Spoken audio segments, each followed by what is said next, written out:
Tonight, a ship's crew discovers human remains in the waters outside Placentia Bay. That story and I couldn't see a thing. It was literally smoke everywhere. There was bells activated on the outside of the building, which would indicate that a pull station or a fire alarm was activated. A hotel's stay over the weekend ended with an escape from flames for some people in Corner Brook. Now there are questions over its fire alarm. The Provincial PC Party held its annual convention here in Gander over the weekend. When a government can't see what's wrong, nothing will change until the government is changed. And that's exactly what we're going to do. Well, that's the story tonight on Here and Now. We are being treated unfairly, all of Labrador. Some of our communities here, airfare is essential. And they've said so for years. Now the data is backing them up. The staggering prices for Labrador airline passengers. This is CBC Here and Now.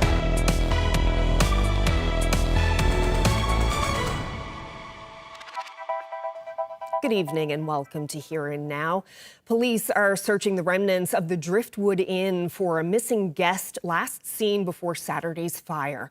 Guests are also questioning the hotel's safety system as that search continues. Here and Now's Colleen Connors has the latest from Deer Lake. Well, days later, and you can still smell the smoke in the air. The Driftwood Inn went up in flames in the early morning hours on Saturday. The popular hotel and restaurant is completely destroyed. The fire chief here says this was one of the worst fires he has ever seen. The call for help went out at 7 a.m. Flames and thick smoke billowing from the hotel lobby. Inside, a girls' volleyball team scrambling to survive. Fire was blazing over in the side by Jungle Gyms. And then by the time I turned around from the hallway to come back out, I couldn't see a thing. It was literally smoke everywhere. We had girls falling down. They had no glasses. They couldn't see. One of the teachers couldn't see. She was crawling her way out through the door. No fire alarms going off, no sprinklers, no nothing. Just frickin' madness. When firefighters rolled up, hotel guests were in the parking lot. The fire alarm was ringing. There was bells activated on the outside of the building, which would indicate that a pull station or a fire alarm was activated. Volunteer fire crews from several communities attacked the blaze. Initiated search teams to search the building to check for any occupants. They done a primary search. Once they came out of the primary, they were going to try to re-enter for a secondary, but it was too hot and too much smoke, so we then focused on our fire attack. While Rousel and his crew fought the fire, hotel staff and the RCMP counted the guests. Today, police say a 77-year-old guest is unaccounted for, a hunter from the United States, so police are searching the charred rubble. Guests in the other 23 rooms escaped the blaze. Melinda Sharp injured her hand, waking up other guests. I have something done to my knuckle and my wrist. I was hitting all the room doors really hard, and I think I got something broke. Those knocks and the help from other guests saved lives.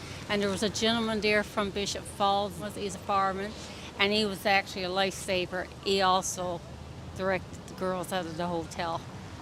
We have to thank those two people, because without those two people, this would be a total recovery of bodies.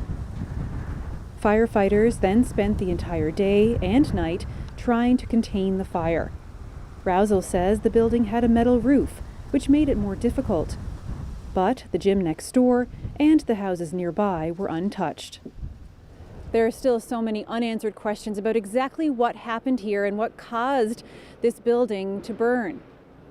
Now today, the RCMP have secured the area with the yellow tape, and there is security on site just to keep people away.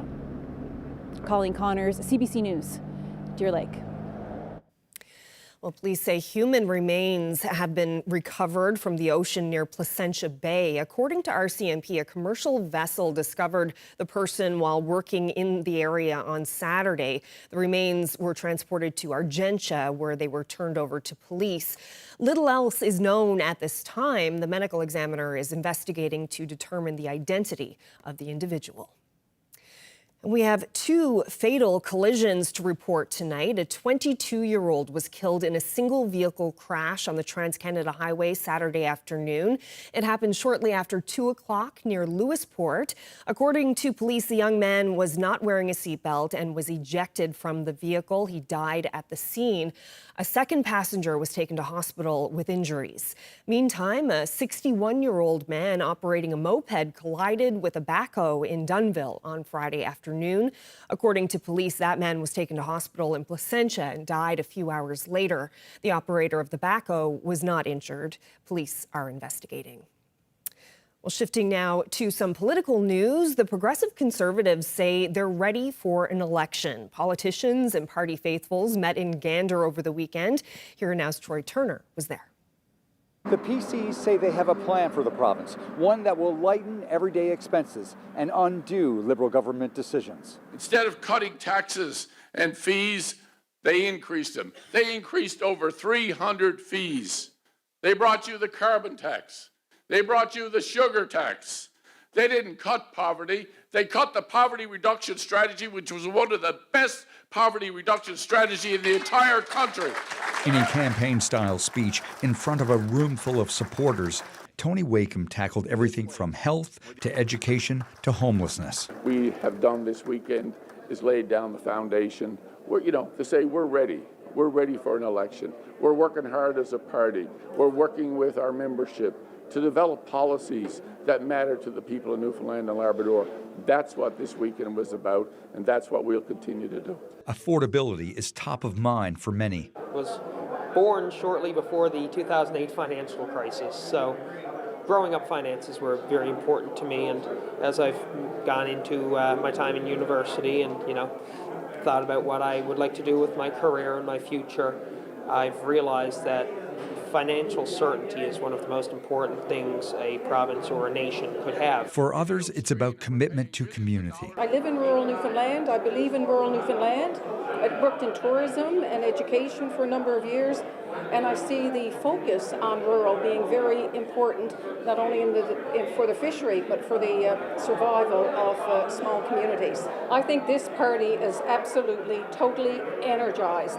They are seeing what they vision as being something that people are talking about now and they are struggling with as rural Newfoundland starts to face so many challenges. The PCs and Liberals have split the last 4 by-elections in Newfoundland and Labrador.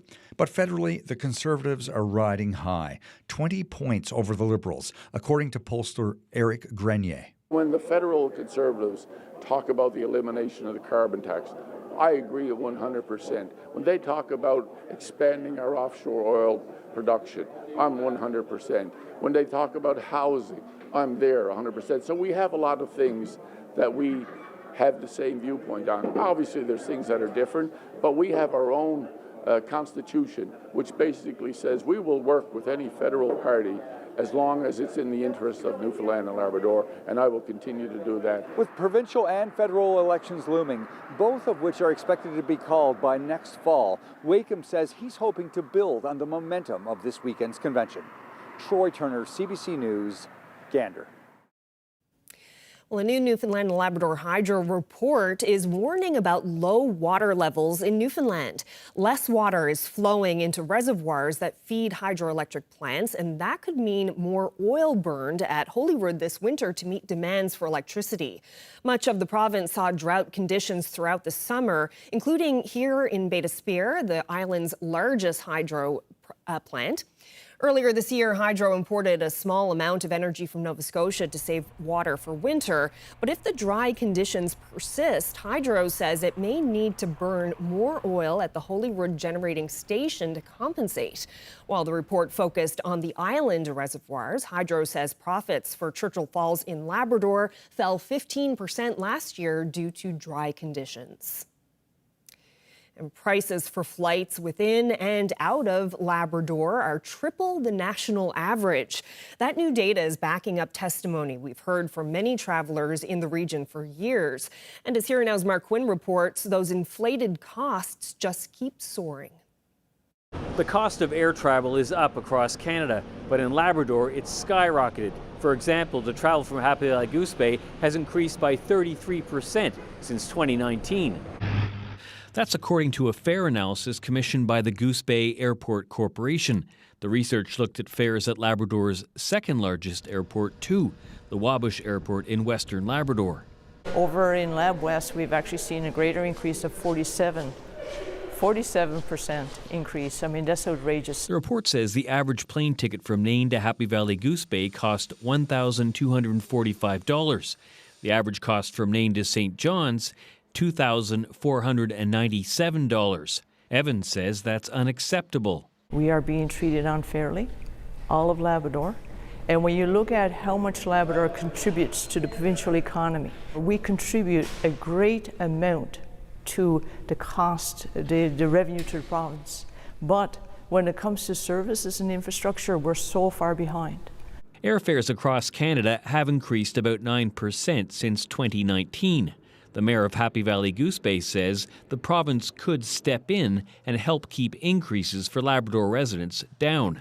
Certain provinces offer the opportunity of a subsidized fare to and from their province. I would support things along that lines. Some of our communities here, airfare is essential. During many months of the year when the boats aren't available, people have no choice. Andrews says he's flying to Central America this fall, and that trip will cost much less than flying to his own province's capital city. Mark Quinn, CBC News, St. John's. Well, better health care for children. That was the focus of an annual conference that kicked off in St. John's this week. And its organizer says there's a dire need as the field is under-resourced and undervalued. Here Now's Jessica Singer has more. Healthcare providers and advocates from across the country are in St. John's, discussing solutions to improve children's health care, a part of the health system some doctors say is neglected. Well, I think it's just identifying pediatrics as a priority. Dr. Paul Dancy is the chair of pediatrics at Memorial University. While recruiting more pediatricians is important, he says there's not enough data showing where they're needed and in what capacity. There are still gaps, especially in subspecialist pediatric care here and across the country, and there's a concern that that's something that may get worse over time if we're not addressing it.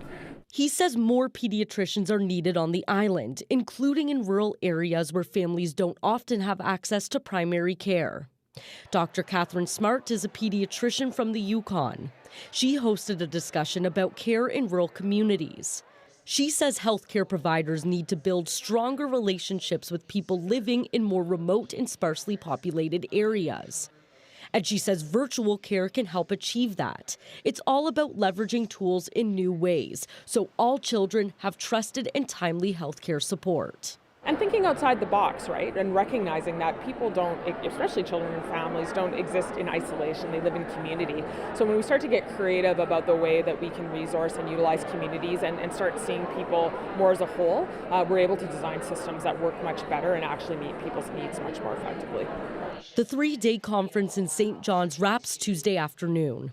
Over 400 people attended the event, all in hopes of coming up with strategies that can pave the way for a more robust children's healthcare system.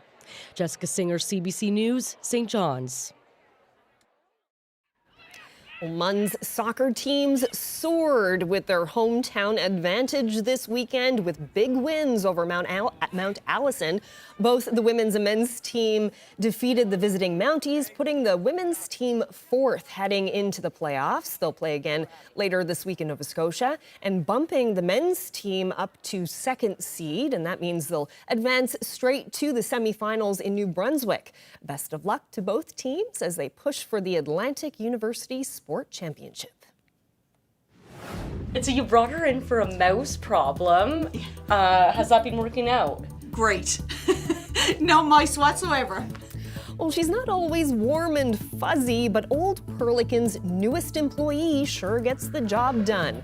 We'll meet the mouser. The experience, it's all about Halloween. I mean, what is Halloween without a good scare? One Halloween house in St. John's wants to deliver exactly that, so prepare to be frightened. Those stories still to come on Here and Now.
Well, our next story brings us to Old Perlican, where Oreo the cat is punching the clock at the community library.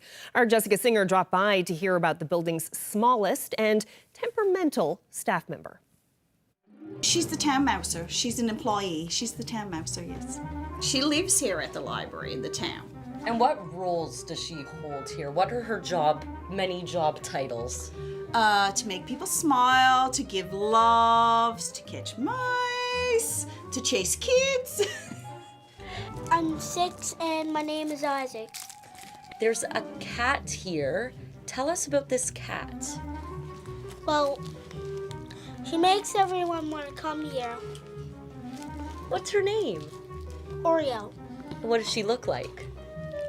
An Oreo. Can you do your best meow for me? Meow. And so we're sitting with a lot of different books. Do you think Oreo reads? Well, Yeah, so she might be read cat books and cat books. Do you like books? So she might like to read cat books. And does she might have some favorite spots in the library. Where do you think she'd like to sit and read her books? Probably like on the mat. Someplace soft? On the mat. And so, we're in a library. What job does she have here? Well, catching the mice. And so you brought her in for a mouse problem. Has that been working out? Great. No mice whatsoever. Does she ever bring one to you?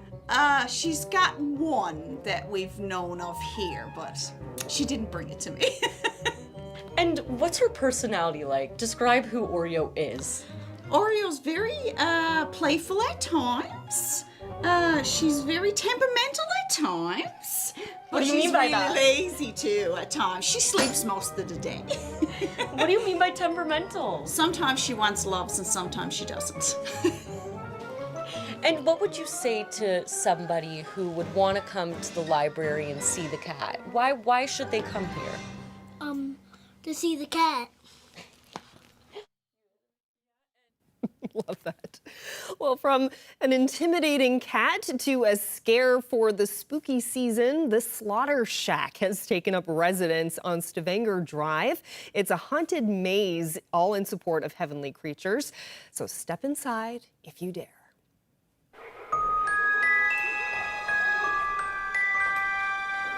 Hi, my name is Colleen Han, and we're at Slaughter Shack here in St. John's, Newfoundland. Right now we're in our cemetery room, and as you can hear, the ghosts and the goblins are booing and howling behind you. It comes from a piece of paper, and then you have to take that from the piece of paper and build this maze. It could take upwards to 6 to 8 weeks to really, put all this in place. And I've done them, in Quebec, here. I've done them in Texas, Mississippi. So, it's just a labor of love for me. It's a passion. It's my Christmas. My first haunted house was when I was around 10. It was in Carbonear, Newfoundland. It was put off by the volunteer fire department. You didn't have the animatronics and things like you have behind you then, so they had to make everything from scratch, and it was your, traditional vampire with the white face and the blood down the center and the black eyes. I fell in love with it right there and then. And I've been collecting and doing things ever since. We have a lot of jump scares. Some rooms are just creepy and gory and things like that, but the experience, it's all about Halloween. What is Halloween without a good scare? The scare is going to be different for every single person that walks through the doors, but it's exceptional here. I'm very proud of this one. And I think everybody should come out, support heavenly creatures, and also have a good time.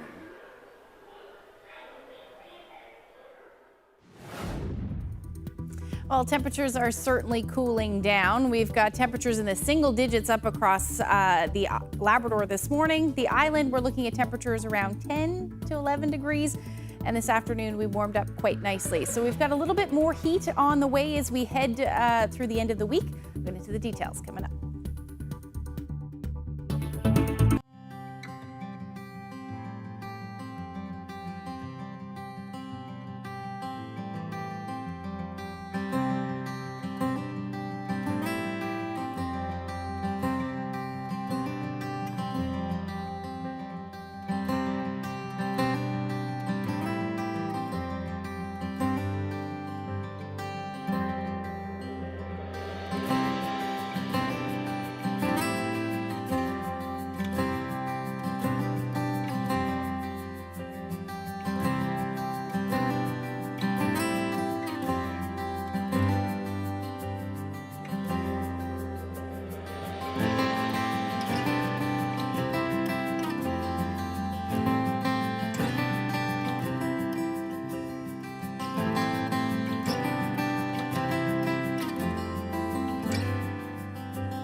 Trouting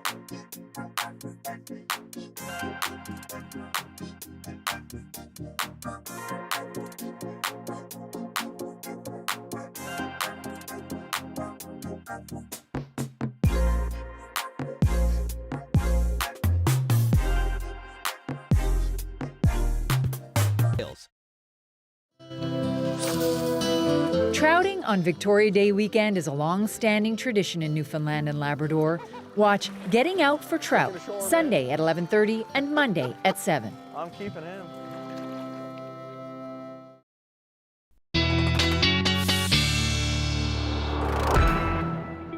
Well, Ashley, welcome back. Nice to see you. It was a really nice day in St. John's today, actually. Quite mild out there. Yeah, for the most part. We did see some rain at some points this afternoon, but once that cleared out, it turned into a lovely evening. But yeah, temperatures this afternoon. Let's take a look at where we sat. Sitting somewhere between 12 to as much as 15 or even 16 degrees this afternoon through parts of Central and even parts of the South Coast as well. Different story up across Labrador, though. Only sitting in the single digits, 7 degrees in Nain. Same thing for Makkovik. Cartwright hovering around 10 degrees for most of the afternoon today.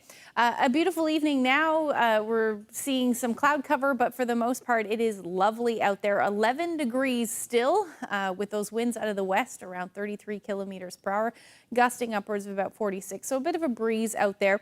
But overall, temperatures across the island are still still mild. This is right where we should be sitting as our daytime highs for this time of year.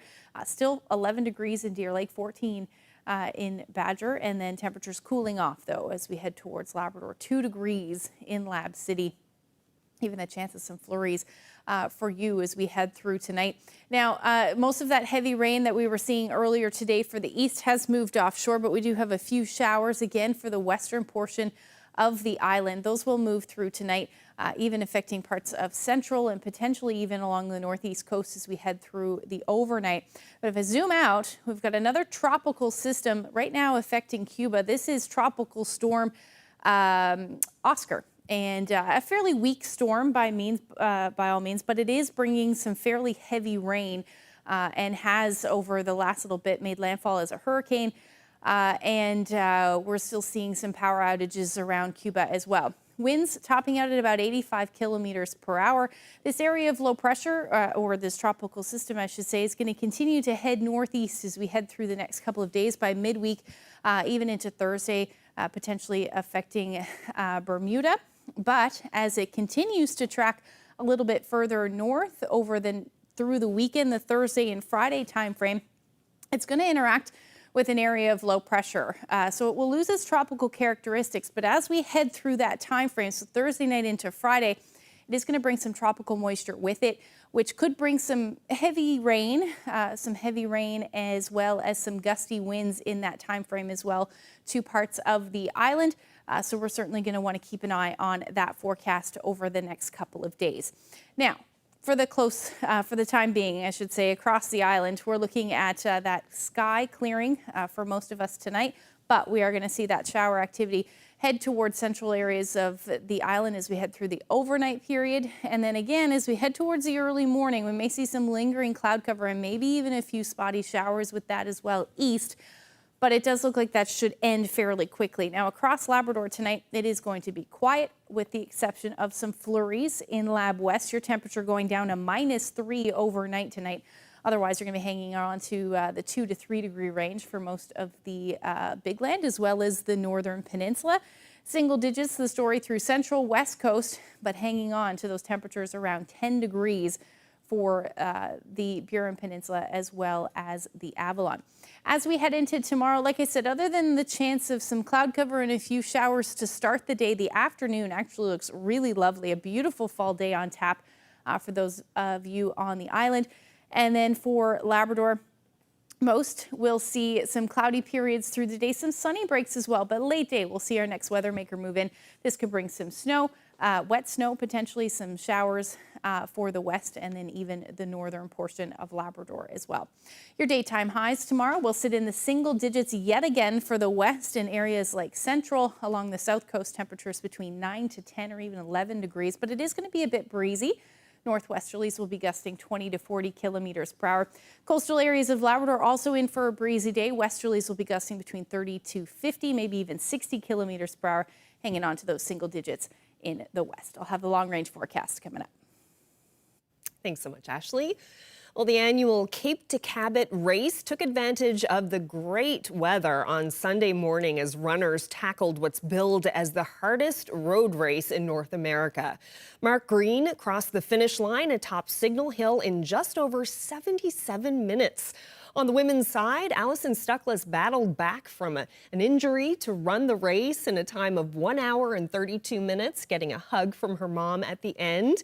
But of the 432 people who finished the race on Sunday, no one was more popular than 86-year-old Florence Barron. The Athletics Northeast Running Club also recognized Mark Didham for his work with the running community with the Ian Ash Memorial Award. And in another road race on Sunday, St. John's speedster Kate Baisley tore through Toronto streets in the Canadian Marathon Championships, finishing in a time of 2 hours and 39 minutes. She placed 13th in the female category and 66th overall, but she wasn't the only person from this province taking part. Baisley's husband, Peter, competed, as well as Nick Snow, Dan McDonald, Jennifer Barron, and Janelle Simmons. It's going to reduce the people-to-people contacts, and it's going to make travel and contacts difficult for the community. Relations between Canada and India are tense, and that's causing concern about the impact on the Indo-Canadian community. We'll get local reaction coming up.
very deeply disturbed by what the RCMP raised. The allegations that they put forward last week are deeply, deeply disturbing, that a foreign government, that the Indian government, hired gangs, hired thugs to shoot at Canadians' homes, to shoot at Canadian businesses, to extort people, to threaten people, to kill people.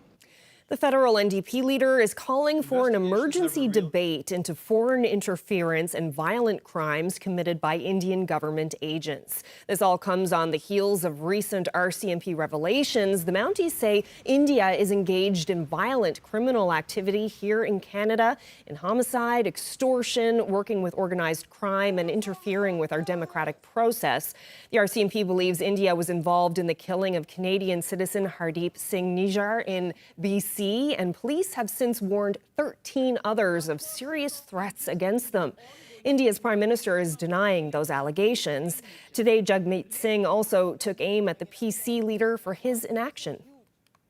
So the fact that Pierre Poilievre refuses still to get security clearance, refuses to understand the gravity of what's going on, the fact that he refuses to get briefed on this, sends a message to the Indian government, to Prime Minister Modi, to the Modi government, that he is willing to look away while they engage in criminal activity on Canadian soil. That is wrong. What he is doing is putting his party ahead of the country. And this is a situation that demands us put our country first and party second. And staying with this story, what kind of ripple effect could this clash between Canada and India have in this province?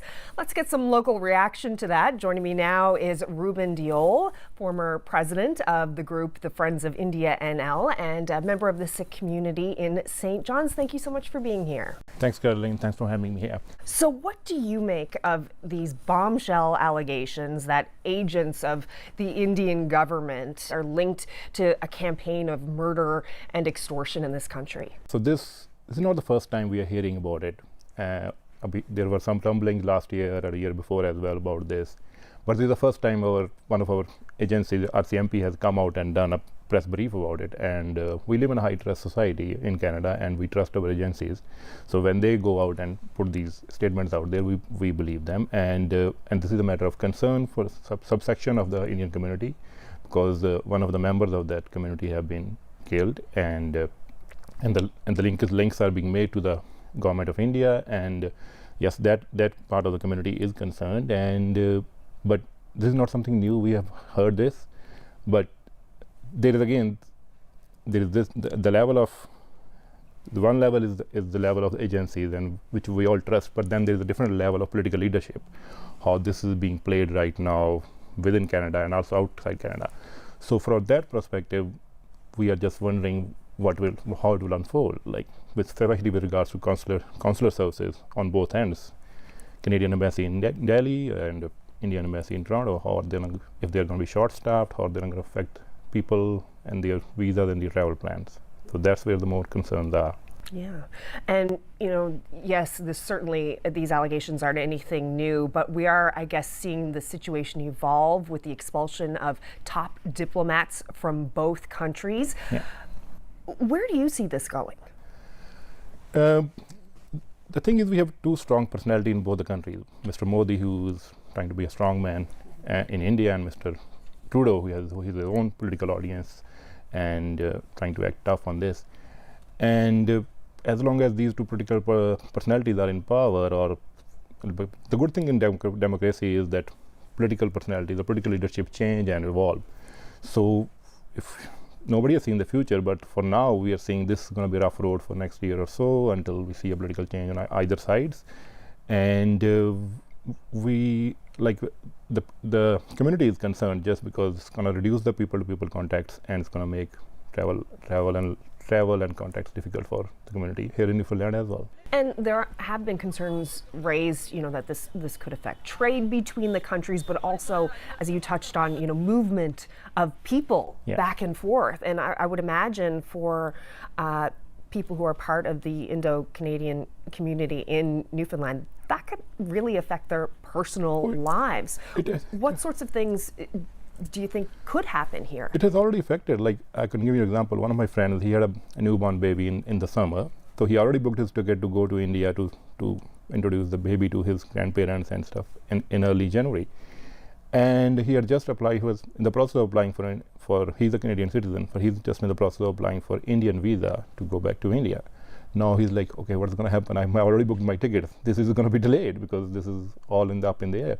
So people like them who already who are going to have monetary impact of these actions, which two leaderships have taken, are going to suffer, and there's no really way out of it. And it has happened in the past as well. Like for almost a year, Canada was not Canadian citizens could not get visa on arrival in India, and there were 100 countries who could get that. Those countries included countries like Venezuela and Ghana, but Canadian citizens cannot. US citizens still could, and all the European citizens could, but that has happened in the past. That was just changed a few months ago. That was just opened up for Canadian citizens, the visa on arrival part.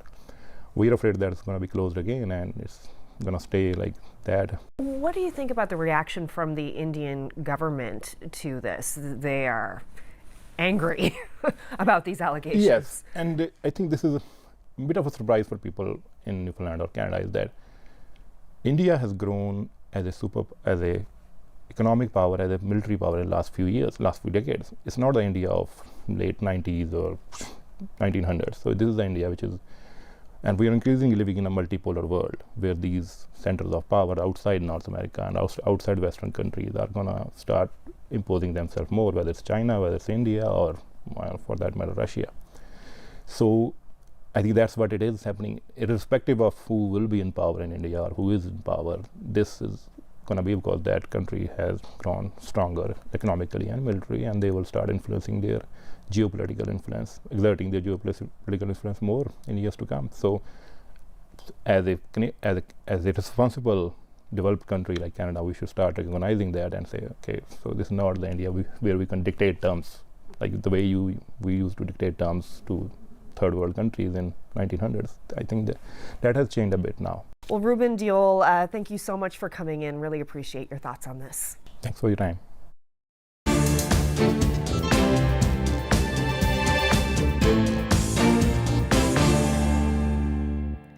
Well, two men pleaded guilty to second-degree murder of Rapudaman Singh Malik today. The Sikh separatist who was once accused of orchestrating the deadly Air India bombing.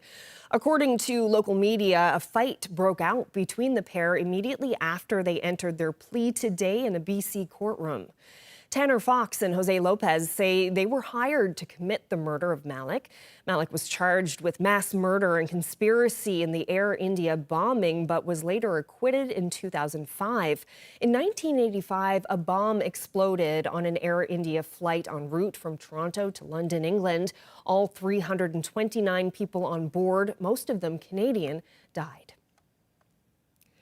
Well, former BC Premier Christy Clark has suggested she would be interested in replacing Justin Trudeau as Liberal leader if he stepped down. She told Radio Canada she would, quote, like to be part of the discussion about the future direction of the Liberal Party and the country. Now, she said she feels that polarized political views are standing in the way of solving various problems plaguing Canadians. Her comments come ahead of a Liberal caucus meeting on Wednesday. In recent weeks, Trudeau has been facing mounting pressure from within the caucus to step aside. Clark served as premier from 2011 to 2017. And people in New Brunswick are voting today in a provincial election. Progressive Conservative leader Blaine Higgs is hoping to win a third term as premier. If Higgs succeeds, he'll be the first to win a third term since Liberal Frank McKenna in 1995.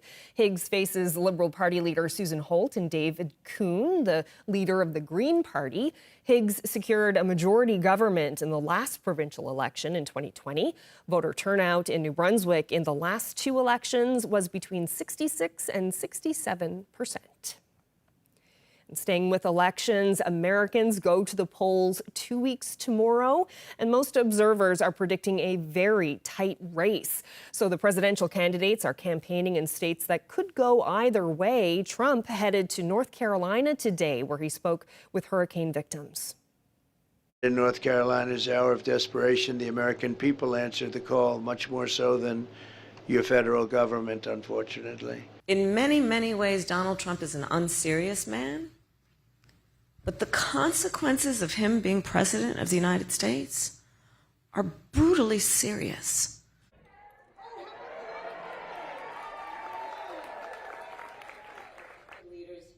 Well, Harris appeared with former Republican Senator Liz Cheney in an attempt to win over undecided voters. Harris also had stops in Michigan and Wisconsin on her itinerary for the day. On the weekend, Trump got behind the fryer at a McDonald's in Pennsylvania. It was an apparent jab at Harris, who says she worked at the fast food chain during her college years.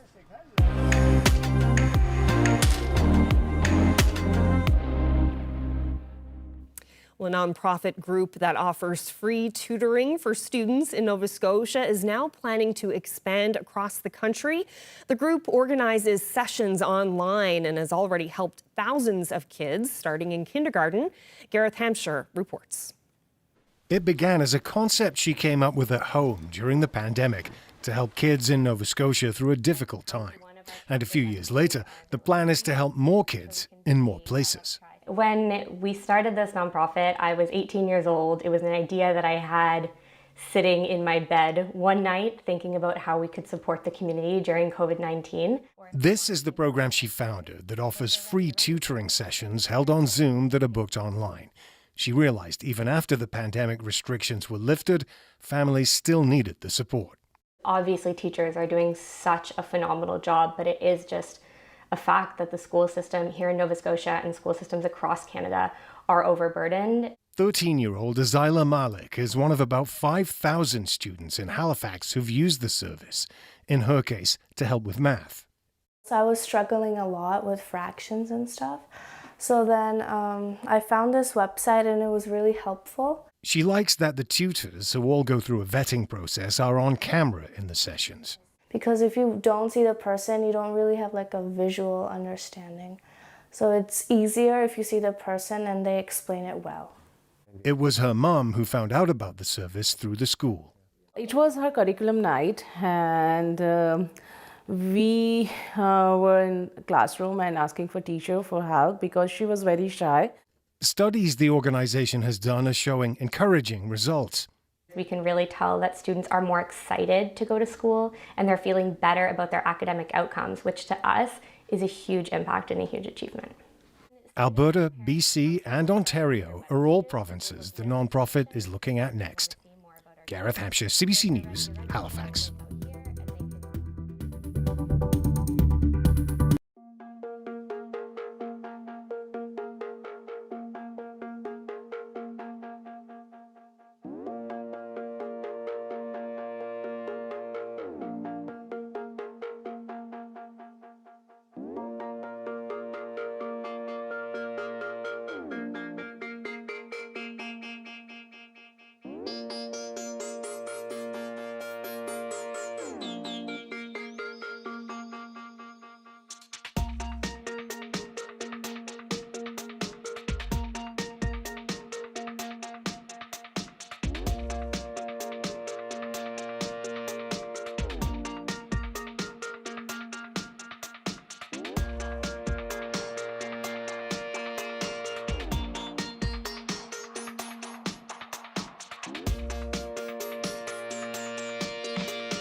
Returning now to a story that we teased on Friday, a group of drone operators in the province is putting their skills to the ultimate test.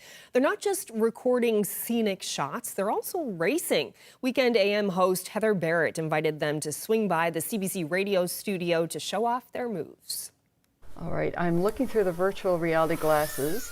Oh, wow! So basically, they're pretty light, so you can hit anything, it won't break nothing in the house. You just throw through the gates like this. So these are not your normal drones. They're not like your GPS drones or your toy grade drones. These are actually FPV drones. So basically, we put goggles on and we see what the drone sees, which is pretty epic. So tell me then what a typical drone race is like. Like what kind of a course do you have and how does this work? Basically, we set up a course with like double ladder gates. We also have like pylons and flags set up so you can go around them. We start off with like a tournament heat. So you do your first round, and then you go on to the next round. And we basically do it's like a double knockout tournament. You race. If you lose, that's all right. You still get another chance. And then you go on to the next round, and then. The final round, we usually just throw all the pilots in and just for fun and see what happens.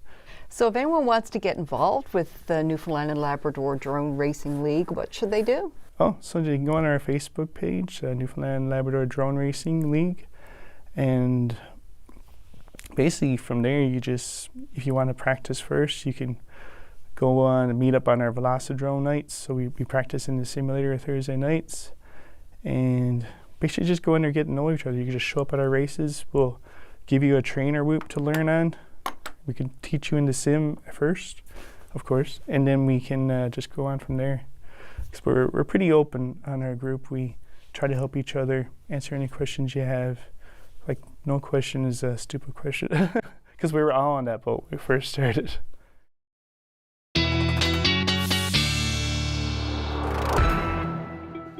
I was shocked to see how teeny tiny that drone is. It's very, very small. Yeah, That's awesome. That looks like fun.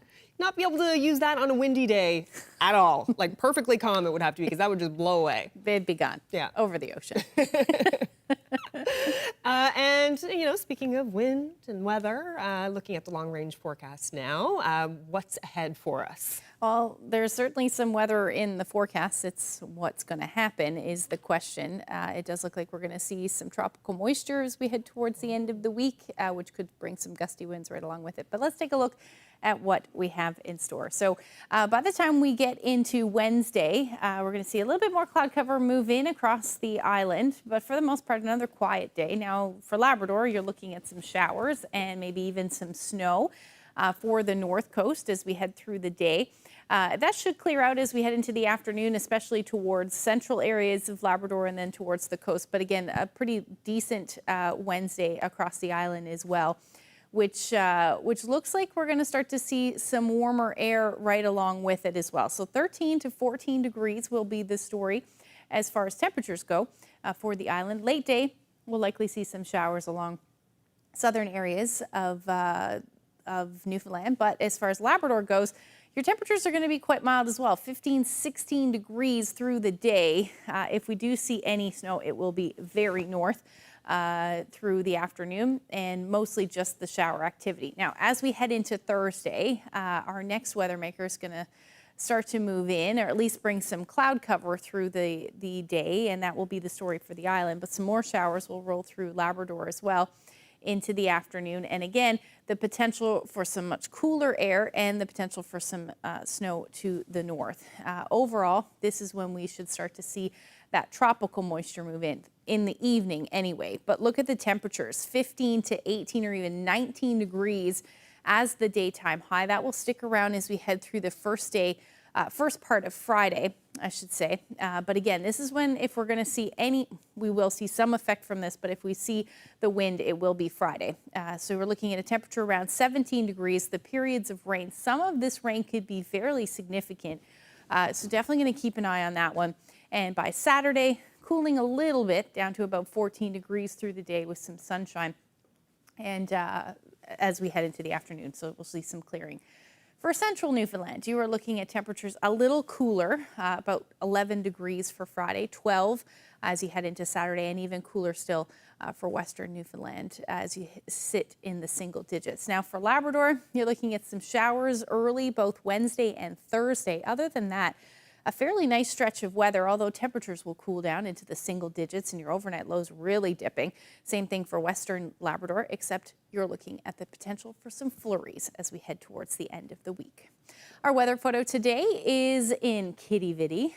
The fall colors sure have bloomed. Stunning. Yeah, great shot there.